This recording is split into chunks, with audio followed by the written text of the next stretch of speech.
Hello students, welcome back.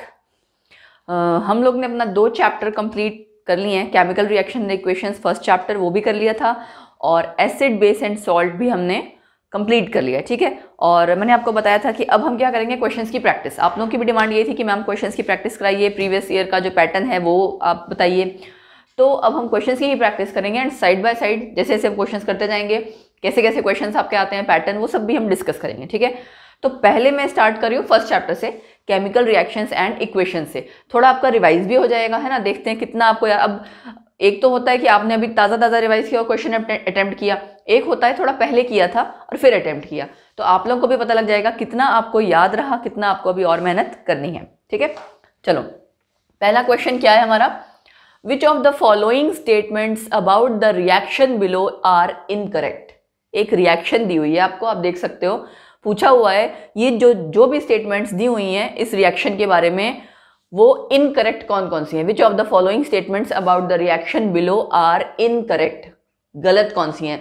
बहुत बार बच्चे जल्दबाजी में रिएक्शन, चलो बाकी सब चीज़ें देखा ठीक है, लेकिन ये चीज़ गलत कर देते हैं, जल्दबाजी में करेक्ट पढ़ लेंगे, इनकरेक्ट है तो करेक्ट पढ़ लेंगे, कुछ भी इस तरह का मतलब। तो वो आपने क्वेश्चन जब भी पढ़ना है बहुत ध्यान से पढ़ना है। क्वेश्चन पढ़ने और गलत समझ लेने से ही कई बार आपका सारा आंसर रॉन्ग हो जाता है, जबकि आपको क्वेश्चन आता भी है ना। तो आपने क्या करना है, सबसे पहले क्वेश्चन बहुत ध्यान से पढ़ना है। उसके बाद क्वेश्चन की फॉर्म तोड़ मोड़ के कई बार दी होती है, ठीक। तो पहले हम आप देख सकते हो यहाँ पे क्या क्या लिखा हुआ है, this is getting oxidise, this is getting reduced oxidise, बार बार ये लिखा हुआ है ना। इसका मतलब कि आपको रिएक्शन देख के पहले ये पता लगा लेना है कि कौन कौन ऑक्सीडाइज हो रहा है, कौन रिड्यूस हो रहा है, कौन, अगर यहाँ पे तो ऑक्सीडाइजिंग एजेंट और रिड्यूसिंग एजेंट नहीं दिया हुआ, अगर वो दिया होता तो वो भी सारा पहले पता कर लेना चाहिए, ठीक है। अब बात आती है कैसे पता लगेगा कि ऑक्सीडेशन किसकी हुई, रिडक्शन किसकी हुई। तो हमने पहले क्या किया हुआ है, ऑक्सीडेशन का मतलब क्या होता है, अगर दोबारा से रिवाइज कर लेते हैं, प्लस O या माइनस H। ये बिल्कुल शॉर्ट में, प्लस O का मतलब एडिशन ऑफ ऑक्सीजन या फिर माइनस H मतलब हाइड्रोजन को हटाना, सब्ट्रैक्शन ऑफ हाइड्रोजन। तो ऑक्सीजन अगर आप ऐड कर रहे हो या हाइड्रोजन कम कर रहे हो, हटा रहे हो, वो क्या हो जाएगा आपका ऑक्सीडेशन, ठीक है। ऐसे ही रिडक्शन किसे कहेंगे हम, रिडक्शन होगा आपका इसका उल्टा, प्लस H माइनस O। यही था। अब आपको बस यहाँ पे इसके हिसाब से चेक करना है कि कौन ऑक्सीडाइज हो रहा है, कौन रिड्यूस हो रहा है। चलो चेक करते हैं। बाकी आपको कुछ और नहीं चेक करना, आपको जस्ट यही देखना है। देखो लेड पहले क्या था, PbO। Pb आपका सिंबल किसका होता है, लेड का, यहाँ दे भी रखा है, लेड ऑक्साइड, है ना, कार्बन डाइऑक्साइड। तो PbO से आपका किस में कन्वर्ट हो रहा है, Pb में, मतलब ऑक्सीजन हट गया ना, PbO से Pb में आया मतलब ऑक्सीजन हट गया। तो माइनस O किस में है, इसमें। तो यानी यहाँ पे क्या हो रही है, रिडक्शन। और कार्बन से CO2 बना मतलब ऑक्सीडेशन। क्लियर हो गया। अब हमें ये स्टेटमेंट्स चेक करनी है। पहली स्टेटमेंट क्या है, lead is getting reduced. Lead is getting reduced कहने का मतलब है कि ये लेड ऑक्साइड आपका रिड्यूस हो रहा है, लेड नहीं हो रहा, ठीक है। पहली चीज क्लियर है। अच्छा, ये भी देख लेते हैं कि साथ में साथ साइड बाय साइड चेक करते जाएंगे कि हमारा कौन कौन सी स्टेटमेंट सही है, कौन कौन सी गलत है। देखो 4 स्टेटमेंट दी है, उसके बाद ये 4 ऑप्शंस दी हैं। ऑप्शंस में ABC इस तरह से दिया हुआ है। तो आपको पहले ये पता लगा लेना है कौन कौन सी स्टेटमेंट गलत है, कौन कौन सी सही है। लेड इज गेटिंग रिड्यूस्ड, क्या लेड रिड्यूस हो रहा है, नहीं, लेड ऑक्साइड रिड्यूस हो रहा है, इसका मतलब ये गलत है, ठीक है। अगला, CO2 इज गेटिंग ऑक्सीडाइज्ड, ये भी गलत। कार्बन ऑक्सीडाइज हो रहा है, CO2 ऑक्सीडाइज नहीं हो रहा। 2 हमारे पास स्टेटमेंट्स आ गए हैं जो गलत हैं। और C is getting oxidised, yes, carbon तो ऑक्सीडाइज हो ही रहा है कार्बन डाइऑक्साइड में। Lead oxide is getting reduced, ये भी सही है। तो ये दोनों स्टेटमेंट सही हैं और पहली 2 गलत है। तो अब आपको ऑप्शन वो देखनी है जहां पे A एंड B आया हो, मतलब A और B दोनों आपकी स्टेटमेंट्स गलत है क्योंकि आपको इनकरेक्ट पूछा था। तो ऑप्शन देखो, A एंड C नहीं आएगा, A B C नहीं, ऑल भी नहीं, फर्स्ट ऑप्शन आपका करेक्ट आंसर है, ठीक है। इसी क्वेश्चन में आपको इसी तरह का ऑक्सीडाइजिंग एजेंट, रिड्यूसिंग एजेंट कुछ भी हो सकता था, पूछा होता। तो ये आपका बेसिक जो क्वेश्चन था ऑक्सीडेशन एंड रिडक्शन रिएक्शन पे बेस्ड था। आई होप आपको क्लियर हो गया होगा। बढ़ते हैं अगले क्वेश्चन की तरफ। नेक्स्ट क्वेश्चन है, एक रिएक्शन आपको दी हुई है, ये देखिए, ये, ठीक है। मैं दूसरा कलर एक यूज कर लेती हूँ। ये रिएक्शन आपको क्या दी हुई है, Fe2O3 प्लस 2 एल्यूमिनियम क्या दे रहा है, Al2O3 plus 2 iron, balance equation है। और Fe2O3 क्या होता है, ferric oxide, Al2O3 aluminium oxide, ठीक है। तो दोनों साइड आपका अगर आप ध्यान से देखो रिएक्शन आपको पता लग गई क्या हो रहा है। क्वेश्चन क्या पूछा हुआ है अब देखते हैं। It is an example of, 4 type की रिएक्शन दी हुई हैं, combination reaction, double displacement reaction, decomposition reaction, displacement reaction. तो एक बार थोड़ा सा रिवाइज करें क्या था। कॉम्बिनेशन का रिएक्शन का मतलब क्या है, कुछ कंबाइन करेगा और एक नया प्रोडक्ट बनाएगा। कॉम्बिनेशन रिएक्शन में हमेशा नया प्रोडक्ट बनता है, ठीक है। जो बाय प्रोडक्ट्स होते हैं किसी भी रिएक्शन में, उनको हम ये नहीं कहते कि वो नया प्रोडक्ट है, कुछ नया प्रोडक्ट, नया सॉल्ट, कुछ भी चीज आपकी नया कंपाउंड बनेगा, वो आपकी कॉम्बिनेशन रिएक्शन है। जैसे C+O2 CO2 एक नया कंपाउंड बना पूरा, कार्बन डाइऑक्साइड, ठीक है। H2+O2 मतलब बैलेंस अगर रिएक्शन आप करोगे तो वाटर अगर बना, वो भी एक कॉम्बिनेशन रिएक्शन है, ठीक। उसके बाद डबल डिस्प्लेसमेंट रिएक्शन। डिस्प्लेसमेंट का मतलब क्या होता है, कोई किसी की जगह ले रहा हो। जब डबल मतलब 2 टाइम्स हो रही हो, ठीक है। जैसे आपका सपोज करो यहाँ तो Fe2O3 से क्या बन जा रहा है, Fe, Al2O, ये Al से आपका Al2O3, मतलब अगर आप ध्यान से देखो तो आयरन और एल्यूमिनियम ऐसा लग रहा है कि अपनी जगह चेंज कर रहे हैं, यही हो रहा है ना। लेकिन एक ही बार हो रहा है, 2 अलग अलग अगर जब सॉल्ट्स होते हैं, यहाँ पे भी कोई सॉल्ट होता फिर दोनों आपस में चेंज कर रहे होते, तब हम कहते हैं डबल डिस्प्लेसमेंट रिएक्शन, ठीक है। तो आंसर तो आपको पता लग ही गया होगा ये क्या है, डिस्प्लेसमेंट, क्योंकि डीकम्पोजिशन तो है नहीं। आंसर पहले मार्क कर दें, फिर एक बार डिस्कस भी कर लेते हैं। डीकम्पोजिशन रिएक्शन मतलब कोई चीज आपके टूट के नया कंपाउंड बनाए, ठीक है। जैसे CO2 अगर आप उसी कॉम्बिनेशन और डीकम्पोजिशन रिएक्शन एक दूसरे की अपोजिट है एक तरह से, ठीक है ना। डीकम्पोजिशन रिएक्शन में अगर मैं ये कहूँ CO2 टूट रहा है C+O2 में, तो टूट रहा है ना, दैट इज डीकम्पोजिशन रिएक्शन, ठीक है। और NaCl जैसा आपका टूटा, NaCl तो चलो आपका हम ये कह सकते हैं कि आयंस में टूटेगा, वो नहीं, बट इन जनरल कोई कंपाउंड आपका इस तरह से अगर टूटेगा, वाटर में ही अगर हाइड्रोजन ऑक्सीजन गैस में कन्वर्ट हो रहा है, तो वो भी आपकी डीकम्पोजिशन रिएक्शन है। डिस्प्लेसमेंट में आपका सिंगल डिस्प्लेसमेंट और डबल डिस्प्लेसमेंट होता है, ये आपकी सिंगल डिस्प्लेसमेंट है। ऐसा लग रहा है कि एल्यूमिनियम जगह ले रहा है किसकी, आयरन की, तो ये हुई डिस्प्लेसमेंट रिएक्शन। डबल डिस्प्लेसमेंट क्या होती, देखो जैसे NaCl प्लस K2SO4 कुछ इस तरह का अगर हम ले लेते और Na2SO4 और KCl बन जाता, ठीक है। देखो जैसे हमने सपोज करो Na2SO4 प्लस KCl, बैलेंस कर लेते हैं इसको, 2Na हो गया, 2Cl, तो यहाँ पे ट्वाइस हो जाएगा, ठीक है, हो गया, यस, ठीक। अब यहाँ देखो आपका ऐसा लग रहा है Na के साथ Cl था, K के साथ SO4 था, उल्टा हो गया उधर जाके, ये हुई आपकी डबल डिस्प्लेसमेंट रिएक्शन, ठीक है। तो फाइनल आंसर आपका कौन सा हुआ, डिस्प्लेसमेंट रिएक्शन। अगला question, what happens when dilute hydrochloric acid.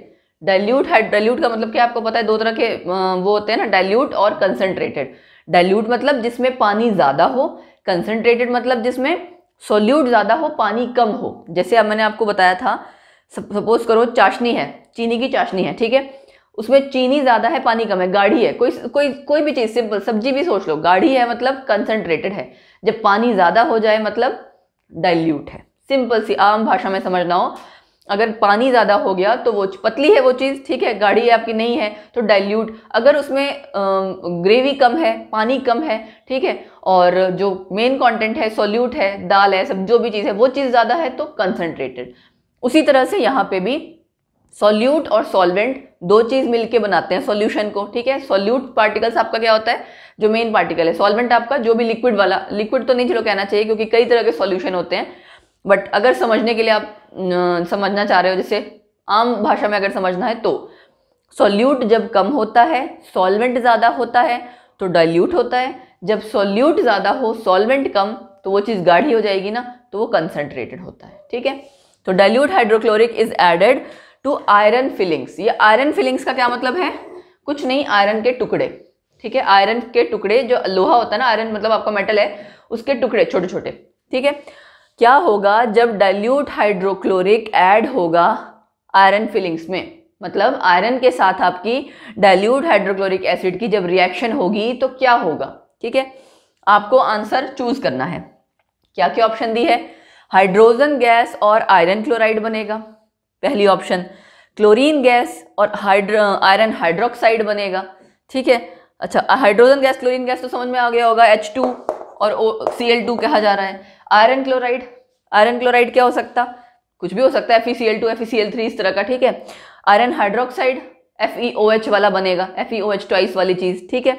Okay, no reaction take place, इनमें आपस में कोई रिएक्शन नहीं होगी। अच्छा, चौथा, आयरन का कोई सॉल्ट और water, iron salt and water are produced, मतलब आयरन का कोई सॉल्ट और पानी बनेगा। चलो अब रिएक्शन लिख के देखते हैं, किसकी किसकी रिएक्शन करवानी है। आयरन सॉलिड है प्लस HCl, ठीक है, एक्वस है।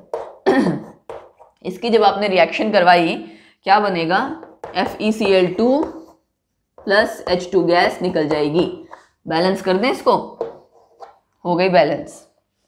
आयरन की जब आप रिएक्शन करवाओगे, डाइल्यूट हाइड्रोक्लोरिक एसिड होता है HCl, इसके साथ तो आपका बनेगा आयरन का क्लोराइड और H2 गैस। तो कौन सी ऑप्शन सही हुई, first option, hydrogen gas and iron chloride are produced, ठीक।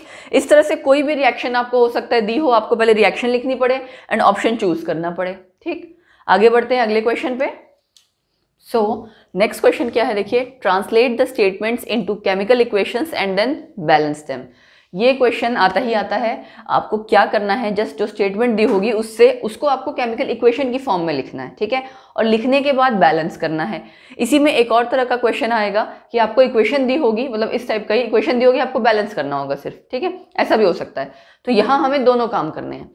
क्या है पहला, hydrogen gas combines with nitrogen to form ammonia. अब इसमें सबके फॉर्मूले आने चाहिए, इसलिए मैंने आपको जब चैप्टर पढ़ा रही थी तो मैंने हमेशा कहा अगर फॉर्मूले लिखने नहीं आते तो हम ये सारी जो इक्वेशंस हैं, रिएक्शंस हैं, वो नहीं लिख पाएंगे। Hydrogen gas H2 combines with, मतलब प्लस किससे करेगा, नाइट्रोजन से। अब यहाँ नाइट्रोजन गैस है, ये ऑब्वियस सी बात है, नाइट्रोजन एटम से नहीं करेगा क्योंकि नाइट्रोजन एटम अकेला एग्जिस्ट नहीं करता, ठीक है।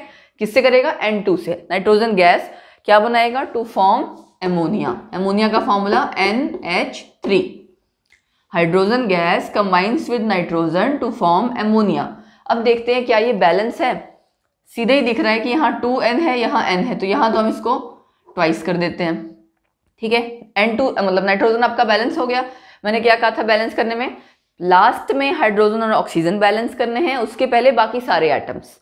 यहाँ पे हैं ही दो एटम, नाइट्रोजन और हाइड्रोजन, तो पहले मैंने नाइट्रोजन बैलेंस कर दिया। अब रह गया हाइड्रोजन। हाइड्रोजन 3 2 6।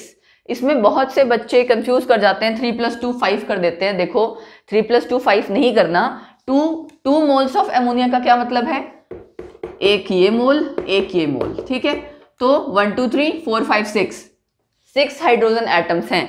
तो आप मल्टीप्लाई जब इनको करोगे, जब भी ऐसा आएगा आपको मल्टीप्लाई करना है। 3 2 6, ठीक है।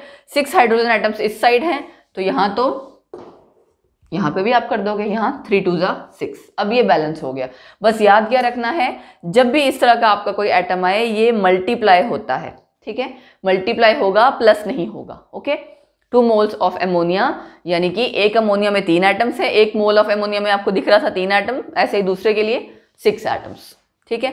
अच्छा, अगला, hydrogen sulphide gas burns in air to give water and sulphur dioxide. अब सबसे पहले हाइड्रोजन सल्फाइड गैस, मैं दूसरा चौक ले लूं, hydrogen sulphide gas. Hydrogen sulphide gas का मतलब पहले फॉर्मूला लिख लेते हैं, फिर रिएक्शन लिखेंगे। हाइड्रोजन सल्फाइड S2 नेगेटिव होता है, ठीक है। तो यानी वैलेंसी आपकी क्रॉस मल्टीप्लाई होगी H2S, ठीक है। हाइड्रोजन तो सिंपल हाइड्रोजन है, इसकी वैलेंसी 1। सल्फाइड आपका होता है, सल्फाइड आयन S2 नेगेटिव होता है, इसको लिख भी लो बेशक, सल्फाइड आयन, ठीक है, S2 नेगेटिव, मतलब इसकी वैलेंसी 2 हो गई। क्रॉस मल्टीप्लाई किया, फॉर्मूला आ गया H2S। तो यहां लिख लें पहले हम छोटा सा H2S, हाइड्रोजन सल्फाइड गैस लिख लिया। बर्न्स इन एयर, जब भी लिखा हो बर्न्स इन एयर, इसका मतलब क्या है, +O2, यानी कि ऑक्सीजन के साथ आपको रिएक्शन करवानी है। बर्न्स इन एयर का मतलब बर्निंग देखो कब होती है, बर्निंग के लिए हमें ऑक्सीजन की जरूरत पड़ती है। कभी भी बर्न्स इन एयर लिखा हो समझ जाना कि प्लस ऑक्सीजन करना है, ठीक है। टू गिव वाटर, वाटर का फॉर्मूला H2O और and sulphur dioxide, sulphur dioxide यानी 2 ऑक्सीजन। अब रिएक्शन लिखें, H2S plus O2 gives out water plus SO2। अब क्या करना है हमें, बैलेंस। रिएक्शन तो हमने लिख ली, बैलेंस में पहले करते हैं सल्फर, सल्फर दोनों साइड 1-1 है, ठीक है। अब करेंगे ऑक्सीजन, ऑक्सीजन इस साइड 3 है, इस साइड सिर्फ 2 ही है। तो हम क्या करते हैं, आपको पता लग गया जहां 3 और 2 वाला केस आ गया वहां पे आपको 2 और 3 दोनों साइड ही कुछ ना कुछ मल्टीप्लाई करना पड़ता है। पहले क्या करते हैं, हाइड्रोजन कर लेते हैं। हाइड्रोजन इस साइड भी 2 है, इस साइड भी 2 है, यानी अब पता लग रहा है आपको ऑक्सीजन में थोड़ा सा भी अगर आप चेंज लेके आओगे दूसरी डायरेक्शन में, यानी हाइड्रोजन या बाकी में भी चेंजेस आएंगे ही आएंगे। मैं क्या करती हूँ, मैं इसको ट्वाइस कर देती हूँ, ठीक है, तो यहाँ भी ट्वाइस हो जाएगा, ठीक। अब देखते हैं कि क्या बैलेंस हुआ, नहीं, यहाँ 2 सल्फर हो गया है, वहां आपको 2 सल्फर करना ही पड़ेगा। लो, ये भी कर दिया, ठीक है। अब 2 सल्फर यहां भी हो गया, 2 सल्फर यहां भी हो गया, ठीक है। हाइड्रोजन आपकी यहाँ 4 हो गई है, यहाँ भी 4 हो गई है, लेकिन अब ऑक्सीजन पहले चेक करते हैं। ऑक्सीजन 2 2 जा मल्टीप्लाई होता है ना, 2 2 जा 4, 4 + 2 6, ये आपकी 2 है, 2 ऑक्सीजन आइटम्स है। तो अब क्या कर दोगे, थ्राइस, ठीक है। कई बार ये देखो, ये जो बैलेंसिंग होती है हिट एंड ट्रायल मेथड होता है, अंदाजे से करना होता है। मैंने इसलिए सबसे पहले यहाँ ट्वाइस करके देखा कि हम 2-2 सल्फर करके देखते हैं, ठीक है। तो यहाँ पे अब दोबारा रीचेक कर लो, सल्फर यहाँ इस साइड 2 है, इस साइड भी 2 है, करेक्ट। हाइड्रोजन इस साइड 2 2 जा 4, 4 है, यहाँ पे भी 2 2 जा 4 है, ठीक। आगे 3 2 जा 6 ऑक्सीजन है, यहाँ पे 2 2 जा 4 प्लस ये 2 6 ऑक्सीजन। ये हो गया आपकी रिएक्शन बैलेंस। 2 यहाँ पे 3 आया, यहाँ पे 2, यहाँ पे 2, ठीक है। अगला, potassium metal reacts with water, potassium metal मतलब K, ठीक है। K रिएक्ट करेगा with water H2O to give potassium hydroxide, जैसे सोडियम हाइड्रोक्साइड होता है वैसे ही पोटेशियम हाइड्रोक्साइड KOH, दोनों की वैलेंसी 1 है। Potassium hydroxide and hydrogen gas करें, लिखें अब, K potassium metal reacts with water to give potassium hydroxide plus क्या दिया हुआ है, हाइड्रोजन गैस। हाइड्रोजन गैस आपकी इवॉल्व हो जाएगी। अब बैलेंस करके देखें, H2 था, दोनों साइड H2 है, क्या ऑलरेडी बैलेंस है, नहीं, यहाँ पे 3 आपके H हो गए, है ना, यहाँ पे 2 ही H हैं। तो हम क्या करते हैं, बाई चांस मैंने इसको ऐसे कर दिया अभी, तो K तो अभी ऑलमोस्ट सेम ही था ना। अब हमें क्या करना है, देखो यहाँ पे आपका 2 ऑक्सीजन आ रहा है, तो यानी इसके आगे तो 2 लगेगा ही लगेगा, तो इसके लिए इसको छेड़ने की जरूरत नहीं है। कई बार ऐसा देखना पड़ता है कि एक एटम चेंज करने से दूसरा एटम भी चेंज हो रहा है, तो हम वहीं 2 लगाएं। आप लोग सोचोगे इसके आगे हमने 2 लगाया था, ऑक्सीजन हाइड्रोजन के आगे, मतलब तो हाइड्रोजन तो यहाँ पे भी है, यहाँ पे भी है, यहाँ क्यों नहीं लगाया, वो इसलिए क्योंकि यहाँ 2 लगाने से हमें पता लग रहा है कि यहाँ पे 2 ऑक्सीजन एटम्स हो रहे हैं, तो हमें इधर ऑक्सीजन एटम्स 2 करना ही पड़ेगा। अगर आप एक बार इधर लगा दोगे फिर दोबारा बार बार चेंज ही करते रहोगे। तो ठीक है, मैंने यहाँ 2 लगाया, यहाँ भी 2 लगाया। अब एक बार चेक करते हैं, यहाँ 2K दिख रहा है तो यहाँ भी कर दो 2K। अब चेक करें, 2 पोटेशियम हो गए दोनों साइड, यस।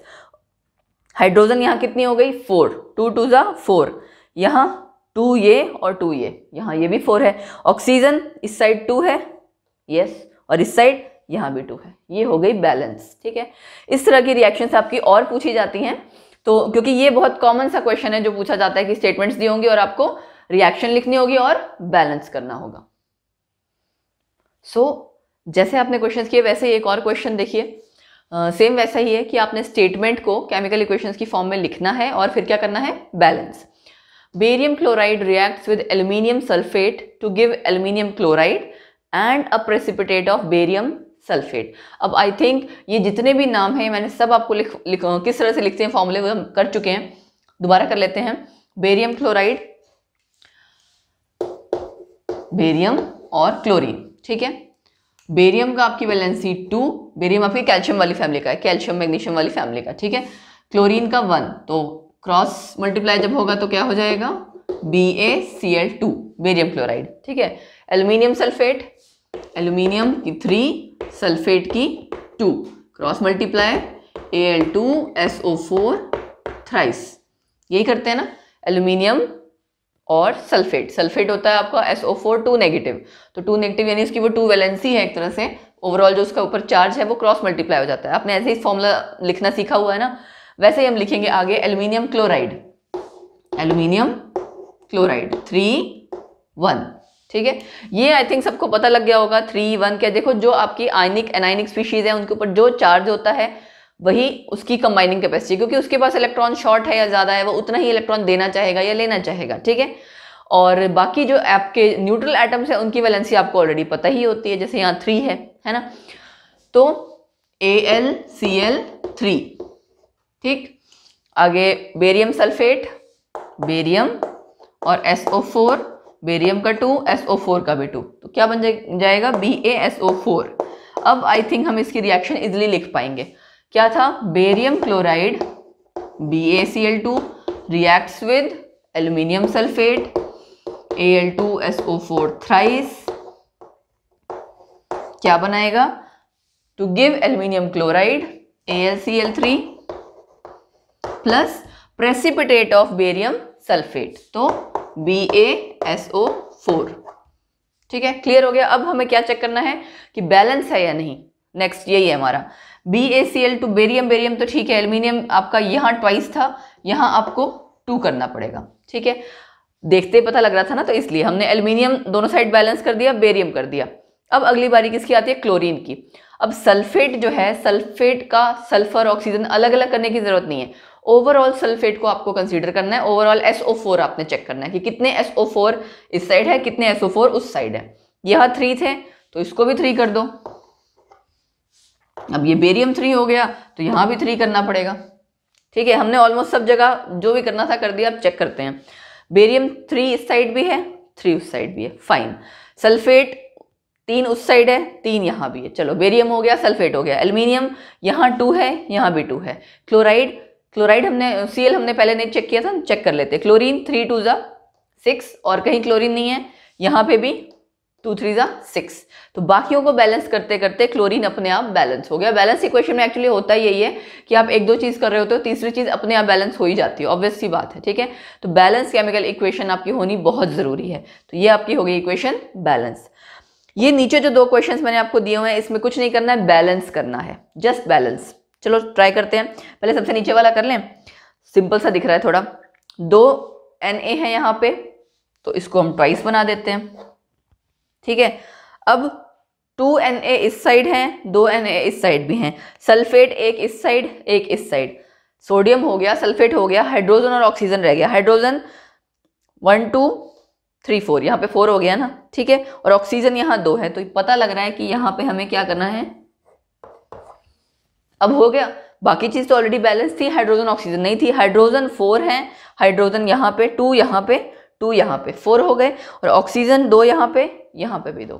तो आपका बड़ा सिंपल सा था, पूरे में कुछ नहीं करना, बस 2 जगह ही ऐड करना था, बाकी आपकी ऑलरेडी सिंपल सी थी, बैलेंसिंग की ज्यादा जरूरत नहीं थी।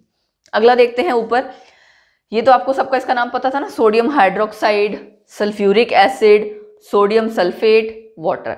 नाम और फॉर्मूला पता होना चाहिए, केमिकल नेम क्या क्या है, केमिकल फॉर्मूले कैसे लिखते हैं, ये सब पता होना चाहिए, क्योंकि इसके बिना आप केमिकल रिएक्शन इक्वेशन नहीं लिख सकते, है ना।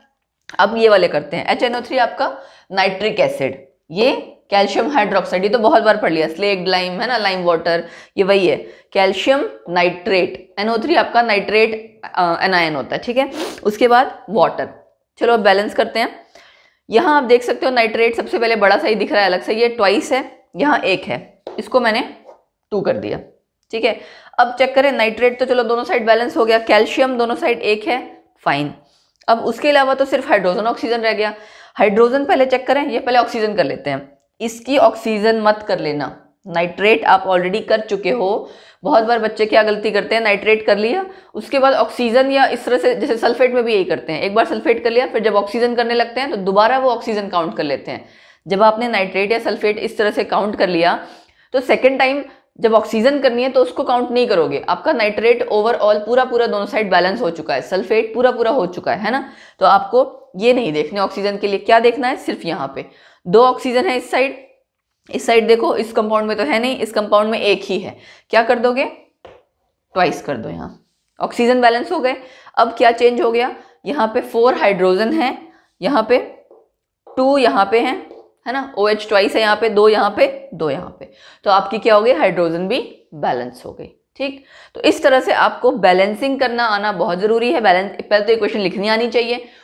इक्वेशन के लिए क्या आना चाहिए, फॉर्मूला लिखना और बैलेंसिंग। ठीक है, और फॉर्मूला लिखने के लिए बैलेंस ही पता होनी चाहिए। जितनी ज्यादा आप क्वेश्चंस की प्रैक्टिस करोगे, जितने ज्यादा कंपाउंड्स आपकी नजरों के सामने निकलेंगे, मतलब आप बार बार लिखोगे, वो प्रैक्टिस होती जाएगी अपने आप। एक टाइम के बाद आपको सॉल्ट्स लिखने, ये सारे जो होते हैं ना, ये AL3 ये सब सॉल्ट्स हैं। ठीक है, ठीक है, मैं आपको ऑलरेडी बता चुकी हूँ नेक्स्ट चैप्टर में सॉल्ट क्या होता है, कैसे लिखते हैं, वो सारी चीजें हमने डिस्कस कर ली हैं। जो आपको केमिकल रिएक्शंस लिखनी है ना, वो एक और तरह से हो सकता है एग्जाम में पूछी जाए, जैसे कि मैंने ये आप देख सकते हो बोर्ड पे लिखी हुई हैं। कैसे, calcium hydroxide plus carbon dioxide gives ये, तो आपको पूरी स्टेटमेंट नहीं दी, ये नाम दिए हुए हैं, नाम के हिसाब से आपको क्या करना है, रिएक्शन लिखना है। तो हम स्टार्ट करते हैं पहले से, और रिएक्शन लिखने के बाद वो बैलेंस भी करनी है। ये ऑब्वियस सी बात है कि बैलेंस करनी है। ठीक है, मोस्टली देखो कभी भी एग्जाम में अगर आपको आए मेंशन है या नहीं है कि बैलेंस करनी है कि नहीं करनी, आप बैलेंस करके ही उसको लिखो। ठीक है, वही करेक्ट आंसर होता है एक तरह से। कैल्शियम हाइड्रोक्साइड क्या फॉर्मूला होता है, अभी थोड़ी देर पहले भी हमने किया था, CaOH twice slaked lime plus carbon dioxide gives calcium carbonate. Carbonate क्या होता है, CO3 2 नेगेटिव, है ना। तो CO3 2 नेगेटिव मतलब उसका भी 2 चार्ज है, जैसे सपोज करो कैल्शियम और CO3, इसका भी 2 इसका भी 2, क्रॉस मल्टीप्लाई करोगे, वैलेंसी आपकी ओवरऑल फॉर्मूला क्या बन जाएगा, CaCO3। ठीक, प्लस वाटर। अब बैलेंस करते हैं, दोनों साइड कैल्शियम तो एक ही है, कार्बन भी एक है, उसके अलावा ऑक्सीजन और हाइड्रोजन रह गए। ऑक्सीजन यहाँ 3 + 1 4 है, यहाँ पे 2 + 2 4, अरे वाह, ऑक्सीजन ऑलरेडी से बैलेंस है। हाइड्रोजन यहाँ 2 है, यहाँ भी 2 है। सो इस रिएक्शन में कुछ बैलेंस करना ही नहीं था। एक बार दोबारा क्रॉस चेक कर लेते हैं, कहीं ऐसा तो नहीं गलती कर दी हमने। कैल्शियम गैस बैलेंस है, 2 ऑक्सीजन 2 हाइड्रोजन, नहीं 2 नहीं, ऑक्सीजन हाइड्रोजन नहीं करते, पहले कार्बन कर लेते हैं। कार्बन भी सिंगल है, ठीक है। ऑक्सीजन 1 2 3 4, यहाँ 3 + 1 4, और हाइड्रोजन उस साइड 2 है, इस साइड भी 2 है। मुझे भी लगा, मैं कहीं जल्दबाजी में तो शायद कई बार होता है ना, आप जल्दबाजी में मिस हो जाता है, तो कंप्लीटली आपकी ऑलरेडी बैलेंस है। तो जरूरी नहीं है कि हमेशा बैलेंस करनी पड़े, कई बार बैलेंस ऑलरेडी होती भी है। अगला question, zinc plus silver nitrate. ठीक है, जिंक नाइट्रेट प्लस सिल्वर। अब जब से इस तरह से खाली लिखा आएगा ना सिल्वर या जिंक, इसका क्या मतलब है कि आपको वो मेटल एटम का सिंबल ही लिखना है डायरेक्टली। कुछ एटम्स आपके डायरेक्टली भी तो रिएक्ट करते हैं ना, आयरन मैग्नीशियम डायरेक्टली आप लिख देते हो, तो वैसे ही जिंक का क्या सिंबल होता है, Zn। सिल्वर नाइट्रेट, सिल्वर का सिंबल होता है Ag। ठीक है, सिल्वर का सिंबल है Ag, नाइट्रेट NO3। अभी जब आपने नाइट्रिक एसिड किया था तब भी नाइट्रेट आया था ना, दोनों की वैलेंसी है 1, क्रॉस मल्टीप्लाई करोगे तो AgNO3। ठीक है, अच्छा, फिर जिंक नाइट्रेट। अब जिंक नाइट्रेट में जिंक और NO3, इसकी तो 1 है लेकिन जिंक की 2 है। जिंक आपका प्रेफर करता है +2 कैटायन बनाना। ठीक है, Zn+2, तो जिंक की वैलेंसी 2 है, ये याद रखना, ये आपके लिए नया चीज है तो याद रखना। जिंक हो गया, सिल्वर हो गया, मैंने तभी कहा ना प्रैक्टिस करते जाओगे तो वैलेंसी और ये सारी चीजें याद होती जाएंगी, फॉर्मूलाज याद होते जाएंगे। तो क्रॉस मल्टीप्लाई करेंगे तो क्या बनेगा, जिंक NO3 का ट्वाइस, फाइन, और सिल्वर यानी Ag। ये एक तरह से आप किस टाइप की रिएक्शन हो गई, ये आपकी रिएक्शन है डिस्प्लेसमेंट रिएक्शन। ठीक है ना, क्योंकि डिस्प्लेसमेंट रिएक्शन और ये रिएक्शन क्या होगी, ये रिएक्शन है आपकी कॉम्बिनेशन रिएक्शन, कंबाइन करके कुछ बन रहा है नया, फाइन। ओके, जिंक आपका दोनों साइड बैलेंस है, सिल्वर दोनों साइड बैलेंस है, लेकिन नाइट्रेट नहीं है, तो सिल्वर भी ऑब्वियस सी बात है चेंज होगा ही होगा। क्या करते हैं हम, उस साइड 2 नाइट्रेट है, यहाँ पे भी ट्वाइस कर दो, चेंज जिंक में तो नहीं आया, जिंक दोनों साइड 1 है, नाइट्रेट दोनों साइड 2 हो गए, सिल्वर आपको यहाँ पे 2 करना पड़ेगा। हो गया बैलेंस, बहुत सिंपल था। अच्छा, अगला क्वेश्चन करते हैं, एल्यूमिनियम प्लस कॉपर क्लोराइड किस में कन्वर्ट होगा, aluminium chloride plus copper. Again ये सब आप नाम लिख चुके हो, बस कॉपर वाला नहीं लिखा है। कॉपर का देखो Cu और Cl, इसका तो 1 है, ठीक, इसका 2 होता है, जैसे जिंक का 2 था इसका भी 2 है, याद रखना। तो फॉर्मूला क्या बन जाएगा, CuCl2। बाकी फॉर्मूले आपने ऑलरेडी किए हुए हैं। एल्यूमिनियम के लिए क्या लिखोगे, Al। कॉपर क्लोराइड आपने अभी लिख लिया, CuCl2। फिर एल्यूमिनियम क्लोराइड आपने ऑलरेडी किया हुआ है, AlCl3 प्लस कॉपर। बैलेंस करते हैं अब, दोनों साइड कॉपर एक एक है, एल्यूमिनियम भी एक एक है, क्लोराइड नहीं है। क्लोराइड आप देख सकते हो एक साइड 2 है, एक साइड 3 है, तो जाहिर सी बात है आपको एक साइड 2 से मल्टीप्लाई करना होगा, एक साइड 3 से। यहां मैंने किया 2 से मल्टीप्लाई, यहां मैंने किया 3 से मल्टीप्लाई। ठीक, अब यहां 3 से मल्टीप्लाई किया तो इसको भी 3 करना पड़ेगा, और यहाँ पे 2 एल्यूमिनियम हुआ है तो ये भी 2 एल्यूमिनियम करना पड़ेगा। ठीक है, अब चेक करें, 2 एल्यूमिनियम दोनों साइड, यस। क्लोरीन आपके 6, 3 2 जा 6, यहाँ पे भी 2 3 जा 6। क्लोरीन बैलेंस हो गया, एल्यूमिनियम बैलेंस हो गया, कॉपर 3 है, यहाँ भी कॉपर 3 है। तो ये हो गई आपकी इक्वेशन बैलेंस। ठीक है, तो इसी तरह के आपको देखो केमिकल रिएक्शंस एंड इक्वेशंस में क्वेश्चन आते हैं जो आपको करने होते हैं, और इसी तरह से हम आगे और क्वेश्चंस करते जाएंगे। आपको बस क्या करना है, पहले चैप्टर पूरा रिवाइज कर लो। जो लोग अभी नए हैं उन्होंने देखो चैप्टर हो सकता है नहीं पढ़ा होगा, तो आपको चैनल पे चैप्टर्स का जो सारे लिंक्स हैं, वीडियोस हैं, सारी मिल जाएंगी। आप पहले chapter chemical reaction and equation पूरा अच्छे से पढ़ लो, उसके बाद क्वेश्चंस की प्रैक्टिस करो। ठीक है, तो आपको बेटर अच्छा तरीके से समझ में आएगा। क्वेश्चंस की प्रैक्टिस का फायदा तभी है जब आपको बेसिक पता हो और थ्योरी पता हो। तो थ्योरी मैंने आपको सारा चैप्टर बहुत अच्छे से कराया है, तो इसलिए बेटर ये होगा कि आप अच्छे से क्या करो, चैप्टर एक बार रिवाइज कर लो, देन क्वेश्चंस की प्रैक्टिस। आगे भी मैं ऐसे ही क्वेश्चंस की प्रैक्टिस कराती रहूंगी। आपको क्या करना है, साथ के साथ प्रैक्टिस करते जाना है और आपकी तैयारी होती जाएगी। वन थिंग मोर, चैनल को प्लीज सब्सक्राइब करो जो लोग भी नए हैं। ई एकेडमी स्कूल, उसको भी आप लोग सब्सक्राइब करके रखिए। बेल आइकन दोनों जगह प्रेस करके रखो ताकि कोई भी नोटिफिकेशन मिस ना हो। और जल्द ही पेड कोर्स आने वाले हैं, तो पेड कोर्स आने वाले हैं, उसके लिए आपको नोटिफिकेशन मिलना जरूरी है, राइट। इसीलिए सब्सक्राइब करके रखो। और एक काम और करना है, ई एकेडमी ऐप को डाउनलोड करके रखो। ई एकेडमी आप ऐप डाउनलोड करेंगे, वहां जाइए, ऑलरेडी वहां कुछ बैचेस चले हुए हैं, आप देख सकते हैं कंपटीशन पॉइंट ऑफ व्यू के लिए, एंड बाकी भी आप बैचेस देखेंगे चलेंगे।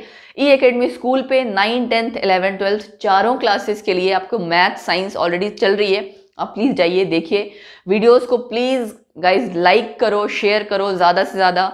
सारे टीचर्स बहुत मेहनत करते हैं, तो प्लीज़ लाइक कीजिए, ज़्यादा से ज़्यादा शेयर कीजिए, और कमेंट सेक्शन में ज़रूर बताओ कि आपको वीडियोस कैसी लग रही हैं, अच्छा लग रहा है, बुरा लग रहा है, जो भी लग रहा है ज़रूर बताओ। जो आपकी क्वेरीज हैं वो आप पूछते रहिए, मैं डेफिनेटली पूरी कोशिश करती हूँ साथ के साथ उनको सॉल्व करने की, एंड कर भी रही हूँ। तो आई होप जो भी जिन बच्चों को क्वेरीज हैं उनकी क्वेरीज धीरे धीरे सॉल्व होती जा रही होंगी, तो वो लोग भी सेटिस्फाइड होंगे। तो इन्हीं शब्दों के साथ आप लोग हंसते रहिए, मुस्कुराते रहिए, पढ़ते रहिए, और चैनल पे आके वीडियोस देखते रहिए, एंड लाइक कीजिए। अपना प्यार इसी तरह से देते रहिए। Bye bye, take care, have a nice day.